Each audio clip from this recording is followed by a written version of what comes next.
I'm Rick Gaylor. Thanks for joining me. Well, this is the second part of a two-part series on how to succeed as an active passive investor. The fifth point that I want to cover is asset allocation. Now, this is critical.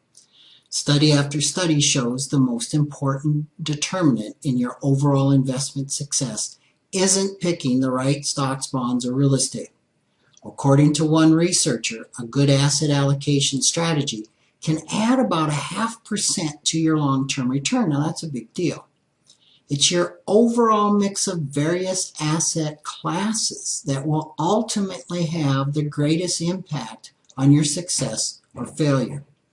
Investing your entire 401k in several stock index funds can be as insane as putting everything into bond funds.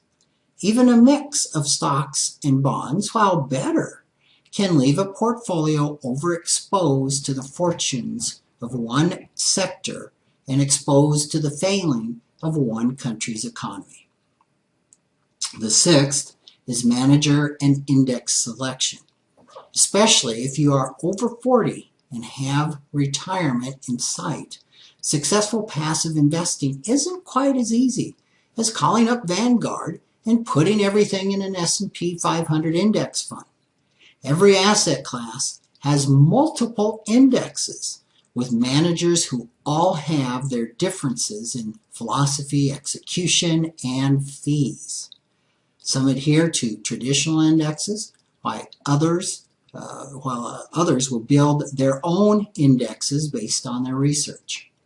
Picking the right index with the right manager can add up to 2% a year over the long haul, which adds to your return, which is huge. So pay attention to this. The seventh, that's rebalancing. Once you set your target allocations, you need to periodically sell off the advancing asset classes to purchase more of the lagging asset classes. Suppose you want 30% of your portfolio in U.S. stocks and 30% in bonds.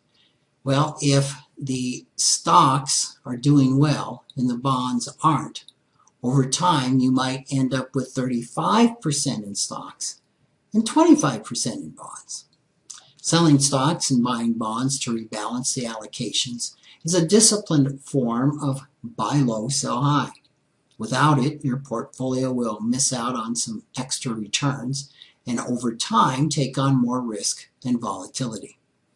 Research shows that periodic rebalancing can add 0.5 to 1.5% annually over the long term. Again, another big deal. Number 8 is asset placement and taxes. Other adjustments need ongoing attention in any portfolio. So asset class location helps minimize tax consequences by matching the assets with the right account. IRAs are best for certain asset classes, while Roth IRAs do best with others and taxable accounts with still others.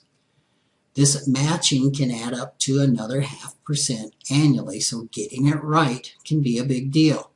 It's also important to tweak asset class allocations to adjust for long-term bear or bull markets, significant economic or tax policy changes, or changing personal situations.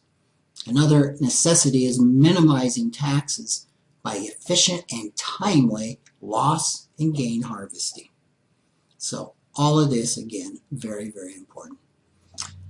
Number 9 is uncovering scams and ill-suited investments. It wasn't too long ago, a client asked me about a startup online business in which several of her friends were investing in. While there were many things about it that concerned me, the core of this just wasn't an investment opportunity that really suited my client's expertise or goals or her risk tolerance. So I strongly urged her to pass on the opportunity, and she did. Within 6 months, the offering was found to be a well-pitched scam, and everyone who invested lost their money. Having someone to help investigate the legitimacy of these investment ideas can always be helpful. A second set of eyes is a good thing. Finally, number 10, keeping it sensibly simple. Keeping things simple for simplicity's sake doesn't always produce the desired benefits. While it's simple to put your whole portfolio into one stock or one mutual fund or one index, the results could end up adding layers of complexity to you.